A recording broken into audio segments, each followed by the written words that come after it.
virkelig ked af det der sidst.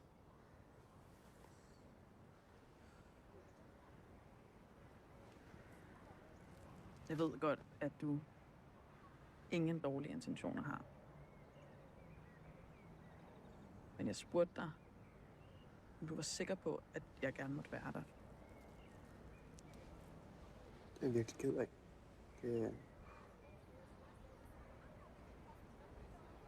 Hi, welcome to the channel. Today I want to talk about the Danish movie Sauna. The movie is feature debut of the director Mathias Broe. It revolves around the relationship between Johan, a cis-gender gay man in Copenhagen, and William, a gay trans man.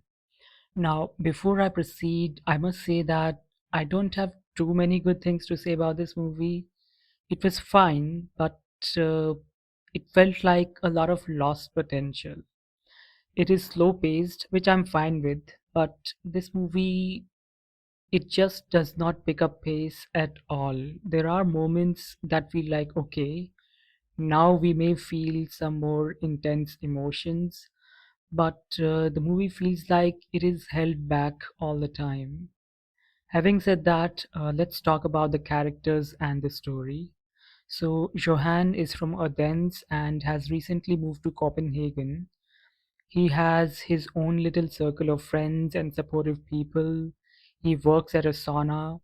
He enjoys the life in the big city, the open environment, the hookups, but he longs for something deeper, something that doesn't just end with an orgasm. And he sees that possibility when he meets William through Grinder, who is a trans man, and initially Johan is taken aback when he realizes that Will is trans, and William also makes Johan realize that he did not read the Grinder bio, which is a bit embarrassing. I mean, so many profiles are just blank ones. So if someone is taking an effort to write a bio, please read it. But William is quite forgiving, a bit too much perhaps. They kiss and part ways for the night, and Will agrees for another date later on, and they start to date and get to know each other. Now, here is my issue with the movie. It is almost entirely from the perspective of Johan, and William, for the most part, is seen through Johan's gaze. We get to know Johan way more than we get to know Will. There is a beautiful conversation between them when Will asks John about his first crush, and Johan tells him about his friend from 11th grade and how when he saw him in boxer briefs during a swim, he got so hard that he had to masturbate in the lake itself, and he saw the fish nibble on his cum. But we never really see a similar conversation where Johan would ask Will about his childhood, his crushes, his unique experience of being trans, how it has shaped his relationship with the world around him. I don't know if it was Johan who was holding back or it was the director who did not want to have any difficult conversations. Because when two people are in love or in a relationship, they try to know each other, right? They ask questions. Some of those questions can be silly, some can be offensive if you do not know someone. But those same questions are not intrusive or offensive when you are in love. And there was so much potential here which was not captured.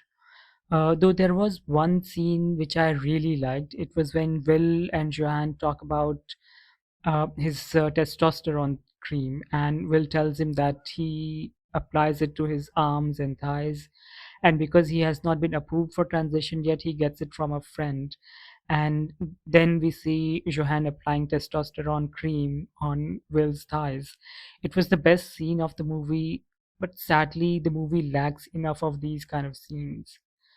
I can think of one little humorous scene which could have been added, where let's say Johan and Will are talking about Will's transition journey, and Johan would ask him, "So when you do transition, do you get to choose what kind of dick you want or the size of it? Would it be cut or uncut?"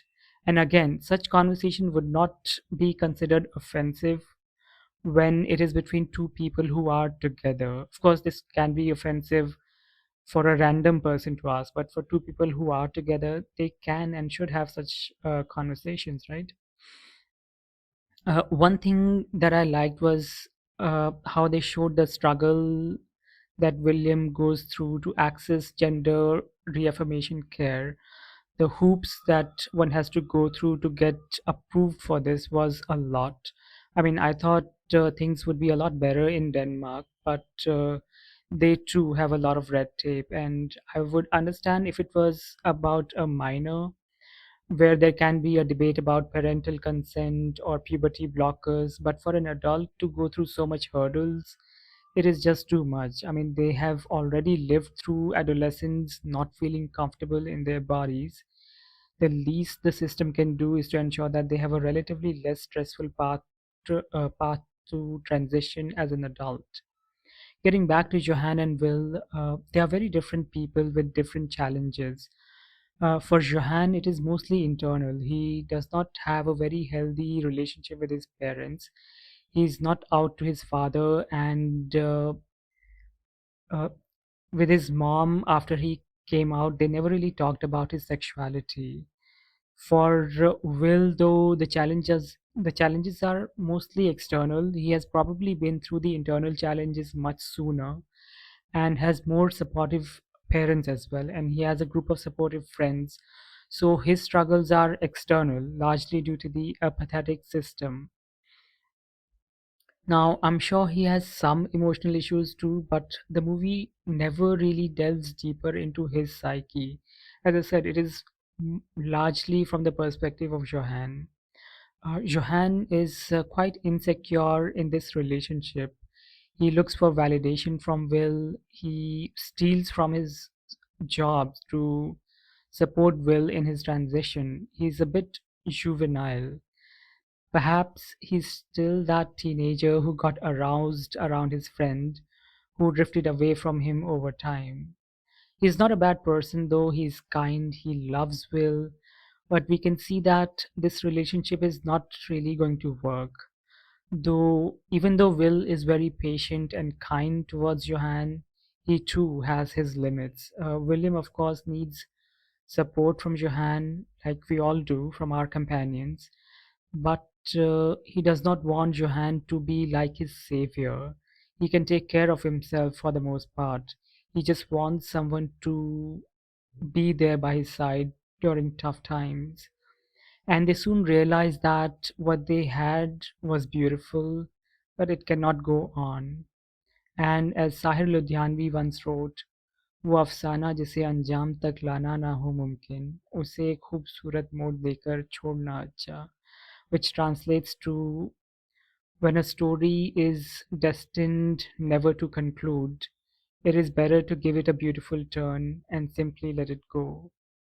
And that's what the director does. It has an achingly sweet ending, which I liked, but I do think the movie had more potential. The actors were really good. Johan, played by Magnus Anderson, is really good, as is Nina Rask, but Nina gets the short end of the stick in the screenplay. So, yeah, that's all I had to say about Sauna. Thanks a lot for watching and have a great day. Thank you.